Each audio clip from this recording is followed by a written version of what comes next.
hello everyone, and a very warm welcome as we gather here this afternoon to give thanks and to remember and appreciate the life of Andrew Burrowes Archer, known to you all as Andy. My name is Kate Fuller and I'm honoured to be taking our service for Andy today. Thank you all for coming and for your support and care. And may I remind you, if you haven't already, if you could please turn off your mobile phones. Thank you. There is surely tender pain, grief and love present in our hearts, and we are so deeply saddened and heartbroken by Andy's passing at the age of 81 on the 12th of July this year.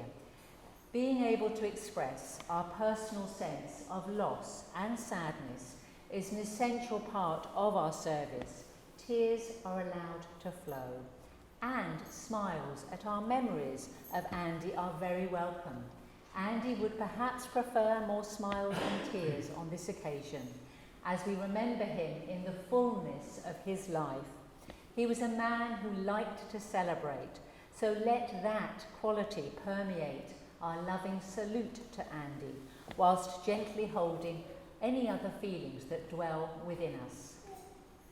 No doubt Andy would have wanted you to be able to say goodbye in your own way today, regardless of your faith or no faith. Please feel free to remember, reflect or pray as you wish throughout our time together. We may reflect on the reasons that we are all here and ask for the power of love to hold us throughout our service. May this precious time reflect Andy's strength of spirit, his multitude of fine qualities and his true individuality. Connecting to all that we really love about him, we give Andy our wholehearted thanks as we make our fondest farewell, whilst gently accepting that our lives will never be quite the same again. Andy was a wonderful man, a boisterous, stylish and colourful character, possessed of a real joie de vivre, that incredible zest for life, a committed lover of life. He took great delight in the wonders that life offers: food, drink, culture, knowledge, clothes, friendship and fun. But at the heart of everything, his deepest love was for Murray and his family. You were all at the centre of his life, at its very heart, the ones who mattered most, and our thoughts are with you now. There are so many great stories that we could be told of fabulous times spent in Andy's company. Sadly, there is not nearly enough time for even a portion of them to be told here today.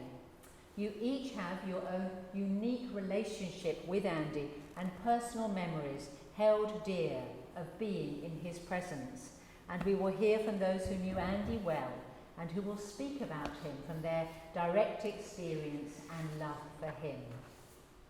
We ask that peace be with us throughout our ceremony as we honour Andy and take comfort from what we will share, knowing that Andy is now released from any pain or suffering, is reunited with his much-loved daughter Sam, and now dwells in freedom, fully at peace. Andy, you are much loved and you will be much missed. Thank you.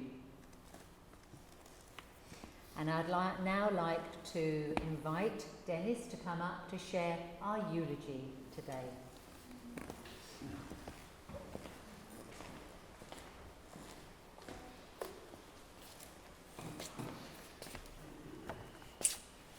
Oh, I need something here. This is hard.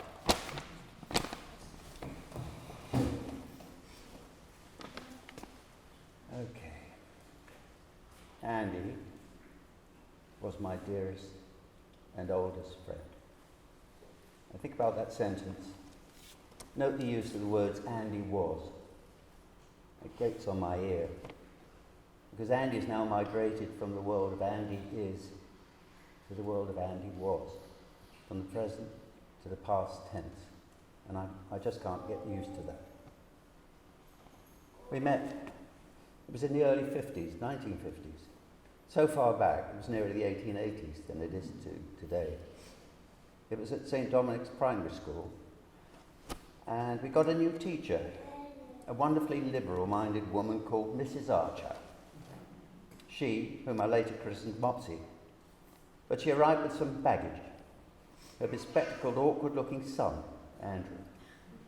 And for some reason, she sat him next to me and asked me to keep an eye on him, a task that occupied me for the next 72 years. And along with Mike Delaney, who died a few years back, we became inseparable, but it was Andy who became more like a brother to me than my real brothers. The year after, we left the safety of the enlightened Mopsy's class to suffer under the sadistic Mr. Clark. He who believed he could beat learning into pupils such as Andy and myself. Andy was smitten by two things that were not understood or tolerated then. He was dyslexic and left-handed, which affected his reading and writing abilities. And thus he was unfairly condemned educationally. And we ended up in two different schools, but we saw each other all the time. Holidays away being unaffordable, our summers were mostly spent at the Parliament Hill Lido. Andy was a great swimmer and a fearless high diver, and no matter what the weather, we would turn up, anoint our shivering bodies with olive oil, which we hoped would produce a deep suntan, and we would do what we thought were Charles Atlas bodybuilding exercises. We would measure our chests and biceps daily and try to detect any signs of muscular growth. I remained stubbornly skeletal, but Andy did seem to put on some bulk. But that was most likely due to his love of food, which became a lifelong passion. We grew and still did boyish things, until that blink of an eye moment when angelic, treble-voiced boys become spotty-faced, recalcitrant adolescents with voices that sound like broken foghorns. And it was time to spread wings and fly, but not far. Just a few hundred yards from this chapel, we discovered the Duke of York pub.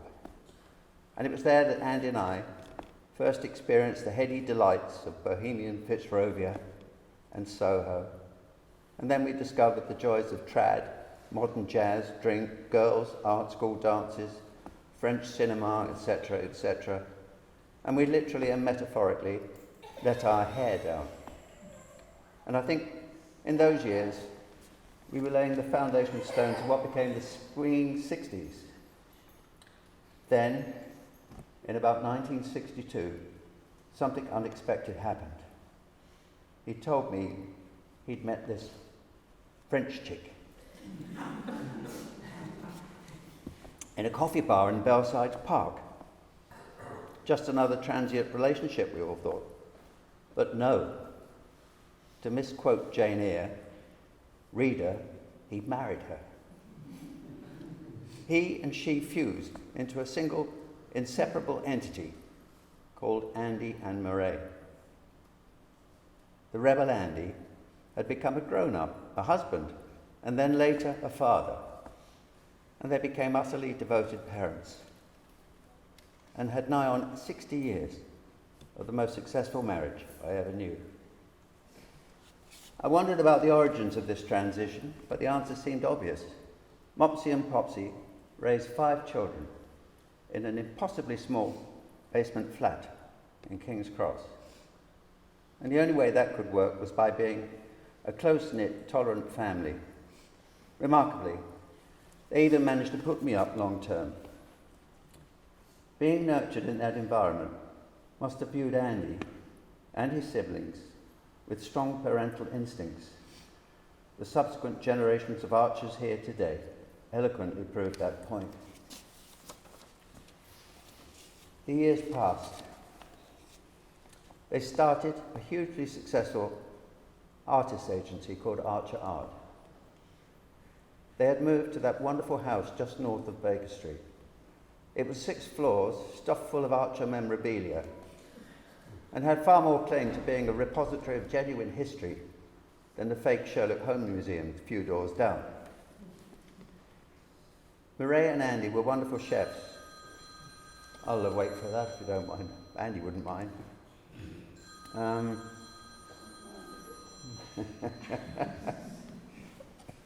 It always happens. Don't worry. Andy and Mireille were wonderful chefs and generous hosts, and they fed me and many others for years. Andy would carve great helpings of roast, and by the time he had served, all except himself, Sam and Nats would be clamouring for second helpings, much shouting at kids and kids shouting at adults, and it was delicious chaos. And then the girls spread their own wings and flew the nest, and they in turn had their own offspring to the delight of Andy and Mireille. Life seemed good. And then came that blackest of black times, with the loss of Sam and Ruby Rose in that dreadful tsunami. No sadist could have devised a more painful torture for Andy and Mireille. It broke them. This is no hagiography. Andy was never a saint. He had his weaknesses, he smoked and he drank too much. Oh, well, we all did. But when Sam and her daughter were lost, I think he used drink to ease the pain of that broken heart. He spiraled down and we despaired for him. He tried to stop.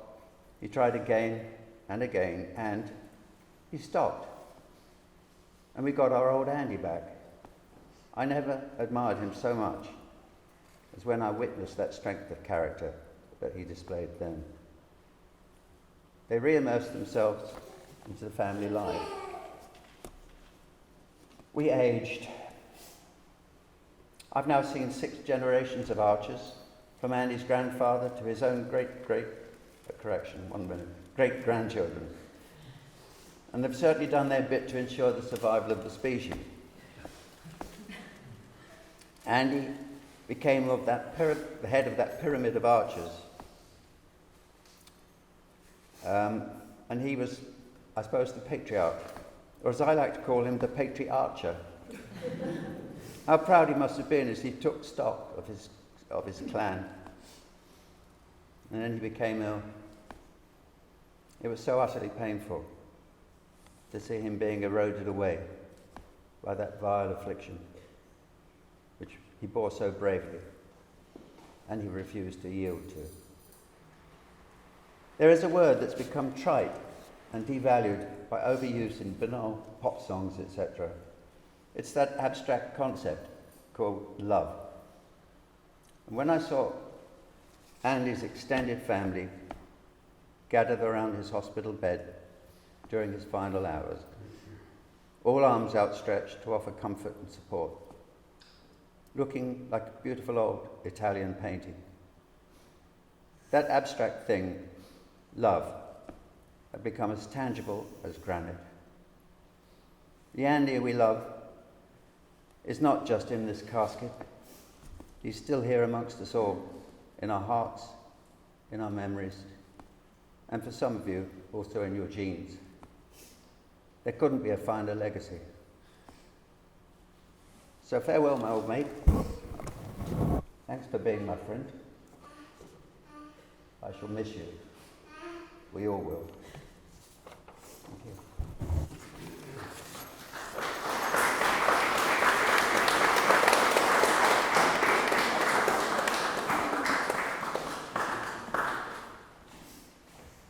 Thank you so much, Dennis, for your eulogy. And now let us enjoy a time of reflection accompanied by photos and a video of Andy.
let us continue our tributes to Andy from his family, and I'm going to invite up now Eddie, Andy's brother.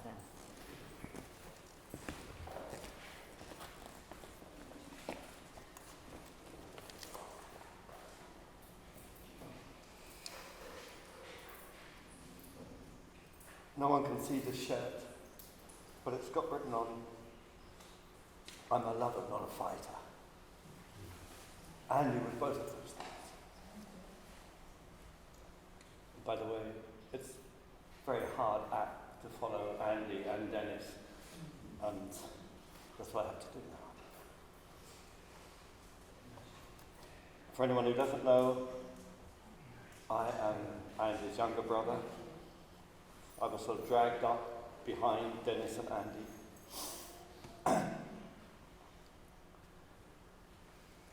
I always looked up and loved him. I had to when I was a kid, otherwise he'd beat me up. Andy was one of those larger-than-life characters, and we all loved him. He was literally an entirely self-made man. Totally unique. We're all self-made to some extent, but Andy, somehow he always knew how to make the most of everything. That was his power of thinking positively and the core of his being. When I started writing this, the thing I wrote was, Andy loved. Andy loved life. I think to a large degree, Kate and Dennis have said it all already. There were times, as we know, when Andy loved life too much. That was Andy. He loved Murray, his family, his kids, his grandkids, and his great-grandkids. He loved his friends, he loved his food, his films, his art, his music, his travels, his TV programs, and his cartoons. Andy was not only a lover, he was also a fighter. And I mean that in the best sense of the word. He fought for his family and for everything he believed in. He fought his demons, and he conquered them. And he fought for his life up to the end. That was Andy's spirit, and we all know how he was, and we'll miss him. I can only sum it all up by reading what I wrote for Andy on his 70th birthday.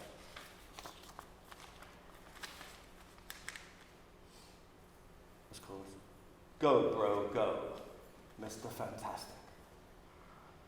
A few creaking bones and a wheezing chest are not going to stop you from doing your best.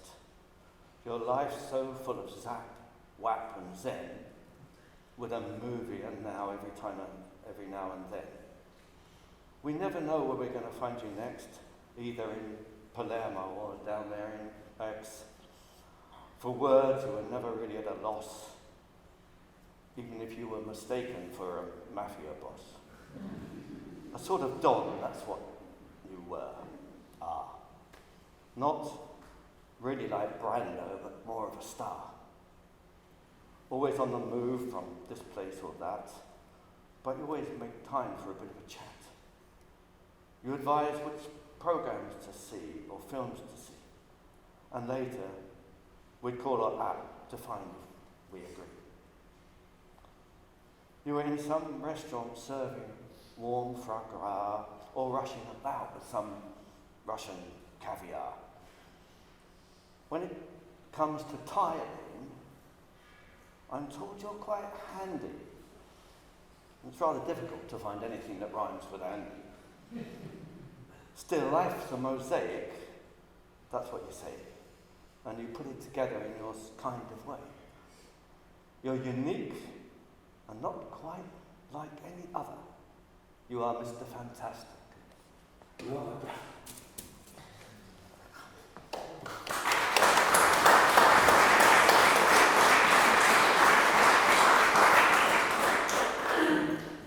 Thank you so much. And now I'd like to invite up Charlotte for her tribute.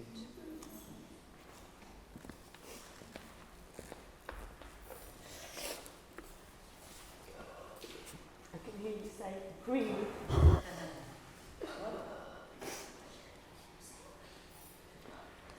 You always used to say that. Breathe, speak slow. My dada, our dada. I was trying to think of my first memory of you, but the truth is, you were there from the beginning. More than a granddad, my dada. The best in the whole wide world. Memories, so many memories. Countless parks and swings, many shopping trips you probably could have done without. 1 million dives in the pool, the angel dive you so graciously taught me. Cooking your legendary English breakfast in Park Road, dancing to Roy Orbison in the kitchen. Dum dum dum doo-wee doo-wah. A few pub visits with a packet of crisps. So many tales to recount, so many chats, so much wisdom, and so much love. A love for culture, the arts, music, and of course food. How we enjoyed sitting around a table and sharing a meal together, or even planning what new restaurants to try. You would sometimes even plan your next meal whilst not having finished the one you were eating. You loved life more than I've ever seen. You took it with both hands and always with your beloved by your side. Your better half, your dear, your bunch, as you so lovingly called her. I've never seen a love like yours, more than 60 years, and so much you went through together. From that first meeting in Hampstead, your love story was so beautiful until the very end. You always took care of one another. I promise you, we will take care of Mumsy.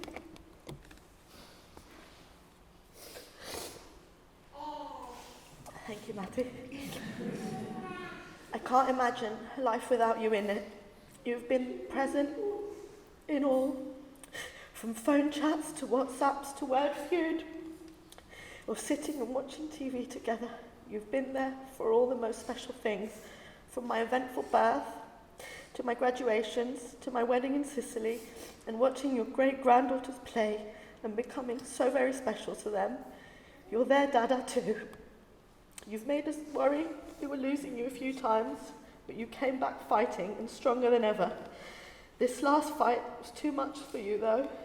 In few months, it ate you away. There was not much left of you. Dreadful beast, that C word. It knows no boundaries. I kept hoping this was just another time when you would turn it around and prove all the doctors wrong. You had done it so many times before. I did, until only the day before. I saw you were in too much pain, and I hated to see you suffer. But it just seemed so unfair. Even though you had lived life to the fullest, we still had so many things planned. So many trips and adventures to look forward to. You, the constant traveller. Rome, Sicily, Boulogne-sur-Mer, Monaco, Sitges, Madrid again. But most importantly to me was for us all to go to Cadiz together, as we were meant to for your 80th. I wanted to take you on that trip, as I know it was something you had really looked forward to doing all together. I started writing you this letter before you slipped away. I was hoping to read it to you that morning, but morning never came. You are now no longer in pain, and you have found peace, and you are with Sam, who is taking the best care of you. Tears are rolling down my cheeks, but in my heart I smile, knowing what an incredible man you were, and how lucky I was to spend these years learning so much from you. I hope you know how proud we were of all the battles you fought and of all the love you gave. You will be in our hearts forever. On this final journey, I say to you, bon voyage, Dada. In the words of Dolly Parton, I will always love you.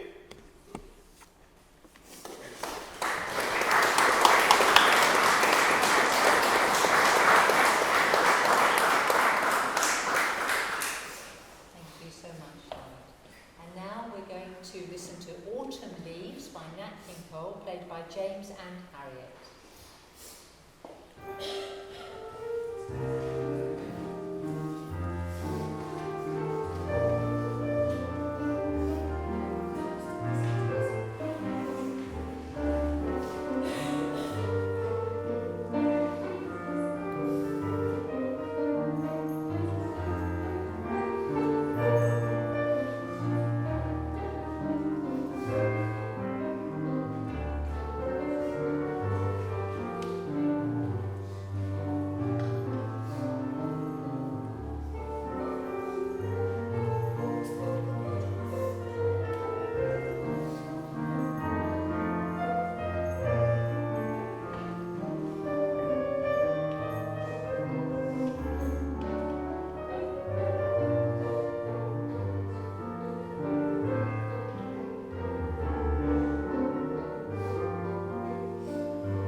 Dada was our hero.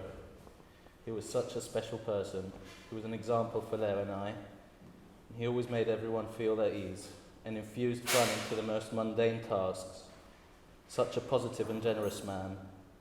He would always tell Leo and I, work hard, play hard. This motto describes him to perfection. He worked so hard in taking care of his loved ones, in making sure we were all happy, well-fed and happy. A real lover of life, art, culture, food and laughter. When we were writing this together with Leo, he reminded me of every time we came to London and stayed with Mumsy and Dada. Full English breakfast was always ready in the morning and the entire plan for the day. Museums, cinema, playtime, sports, fast food when we begged for it, even if he was against it. We always felt safe by his side. I'm so glad we got to spend so much quality time with him, to travel to so many places together. I really hope some of his qualities and virtues have rubbed off on me. His generosity, his strength and perseverance, his love of life. You could always count on Dada. He'd be scratching his head through the best advice he knew. He was a great teacher and a best friend. His advice and guidance will continue to carry us through the joys and challenges that life has to offer. I miss you, Dada. I love you. I know that his memory will live on with so many songs and films and expressions. I love you and will forever be grateful for every moment we spent together. Andy made a difference in the lives of hundreds over the years, and his kindness and positivity will leave an incredible legacy in all of us.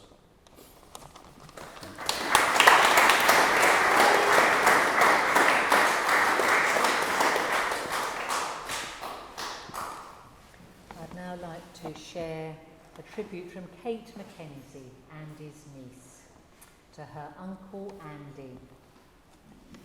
For me, over the years, Andy and Mireille could have been a palindrome, like Anna or Otto or Civic or Kayak, because whether you read them from left or the right, they were one word, because they could never have the one without the other. I don't know what happens when a palindrome gets divided, but I can imagine that it no longer makes sense, particularly after 64 years. We love you, Mireille. Andy could have been French with his fashion sense. He was my fashion icon, always turned out with sartorial elegance, with that extra touch of swagger, a loosely tied paisley cravat, a pair of pink trousers, a spotty bow tie, a flat hat, all wrapped up with casual layering and natural insouciance, because there was always something that marked him out. He was unique. Andy could have been Greek, with his desire to feed the masses, ever ready with his saucepan, from fry-ups to bacon butties, to full-on roast dinners, because you never knew who was going to turn up, because someone always did, because he drew people to him like a magnet. I remember him saying, life is like a tree full of monkeys, all on different limbs at different levels. The monkeys on top look down and see a tree full of smiling faces. The monkeys on the bottom look up and see nothing but arseholes. But he said, never be an arsehole, because you never know who is going up and who is coming down.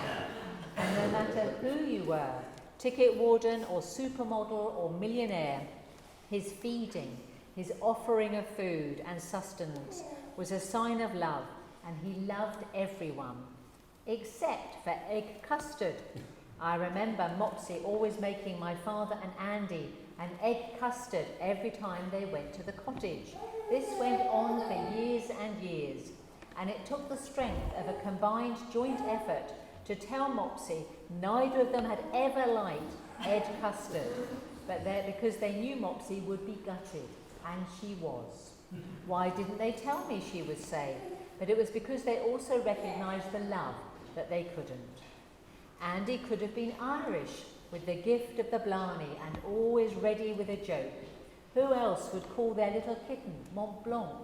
I remember staying at their cottage in Risley, and we managed to lose both of our cats, and the embarrassment of my parents in the dead of night, walking down the narrow lanes of Bedfordshire shouting, cornflakes, Mont Blanc. Andy could have been Italian, with his dark looks and his deep love of family, because family always came first, a patriarch, a clan leader, more mafia than the mafia, with a heart of gold, the heart of a lion, who always looked for the best in everyone. Even Monty and Oscar, the infamous sausage dogs, who would bark if anyone came near them. In fact, when they came to View Road, they were often left in Andy's super cool Range Rover. He was always ahead of the times, which we would watch from the bay window, gently rocking, if so much as a sparrow passed by, until the burglars arrived at 5 Park Road, and then they were quiet as a mouse. The truth is, Andy was international and universal, and we're all so grateful he was in our lives, full of curiosity, never complaining, always up on the latest cultural event, the latest show, the latest film. He just loved life. He has left a huge, huge hole and a palindrome hanging. But his laugh, his twinkle, his joie de vivre, I promise will live on, and I, for one, will never forget and will always hold his attitude to heart. Life is for living, and life is for loving. Rest in peace, you special, brilliant, unconventional, gregarious, gorgeous, ever-loving icon. Thank you.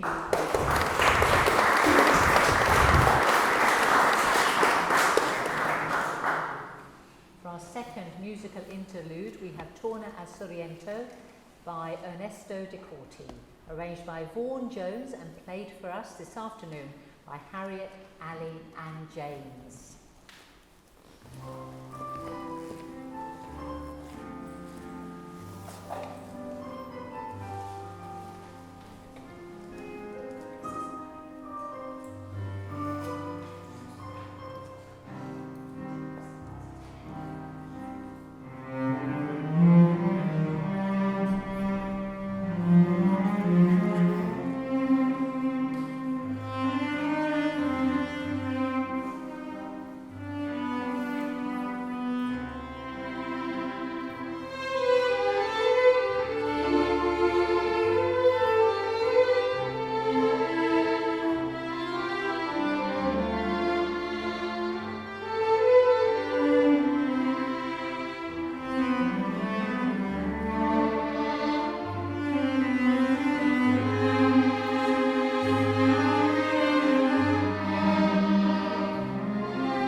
I will just say a few words because everything has been said so far. But my father was a true example that if you put your mind to something, you can achieve it. As a lot of people know, he always wanted to learn new things.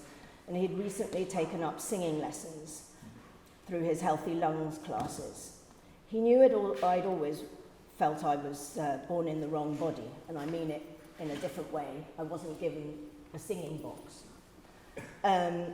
Not in the sex way or anything like that. So I would like to invite you all to help me sing this tribute to my father. My cousin's going to help me. Because I haven't got the singing box, you're all going to help me sing it with me. You'll got it. Hang on, it's coming up somewhere soon.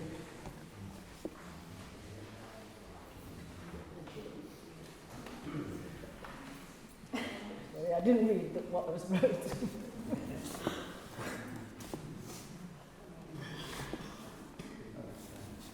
Right, 1, 2, 3. Oh my Papa!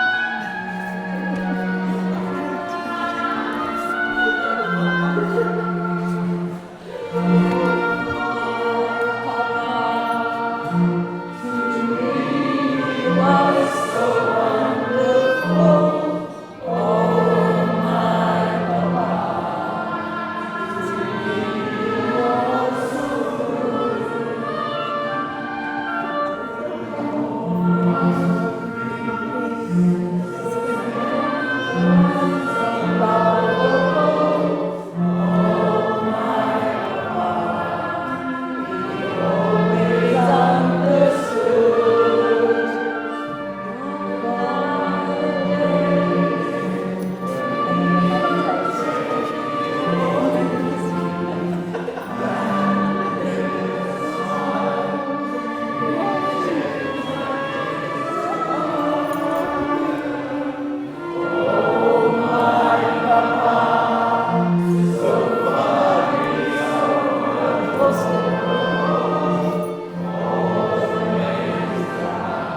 you to stand, please.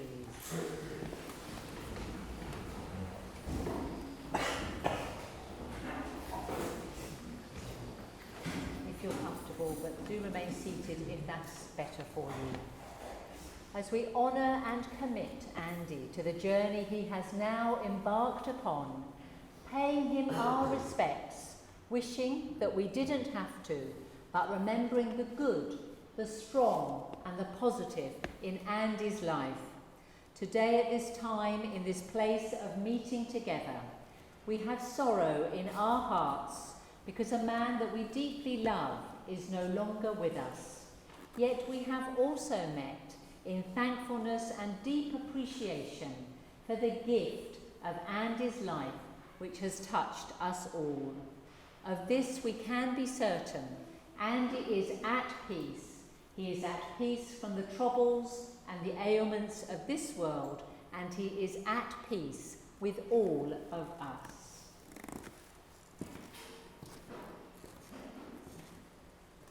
Andy, we cherish the memory of your words, your deeds, and your character. Your life we honour. Your departure we have to accept. Your memory we cherish.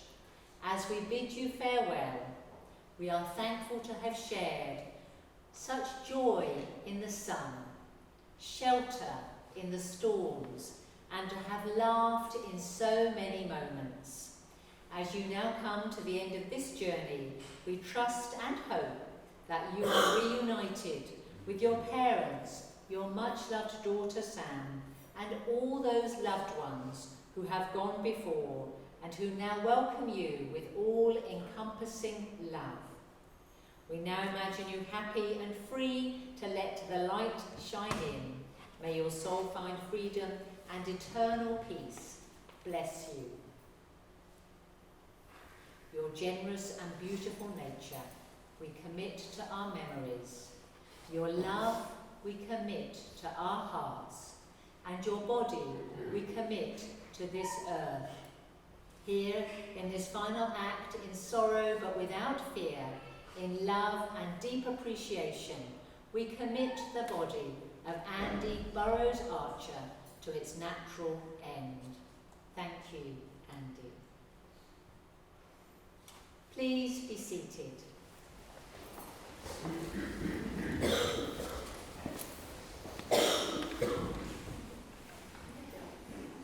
So we came here today, united in sadness for our loss, but let us prepare to leave the chapel with that appreciation of all that Andy was and everything he has given us. Certainly we are so blessed for having had Andy in our lives, and we feel such deep gratitude for all the gifts that he has shared so wholeheartedly with us. And whilst we will certainly miss him, we trust that he will always be in our hearts and our thoughts, never forgotten. And I invite us to spend our remaining moments together strengthening ourselves and reflecting on how, having known Andy, we now go back into life, taking his incredible legacy with us. His hopes and his dreams now rest with you. And let us remember that those we love don't go away. They walk beside us every day, unseen, unheard, but always near. I wish for you comfort in your love for one another, cherishing those we really care about, and in good time, with hope and faith in your hearts, may we each find healing, comfort and support day by day. As you go from this place, may the road you take, on which you travel, be blessed with love and peace. And may Andy rest in peace with all of our love.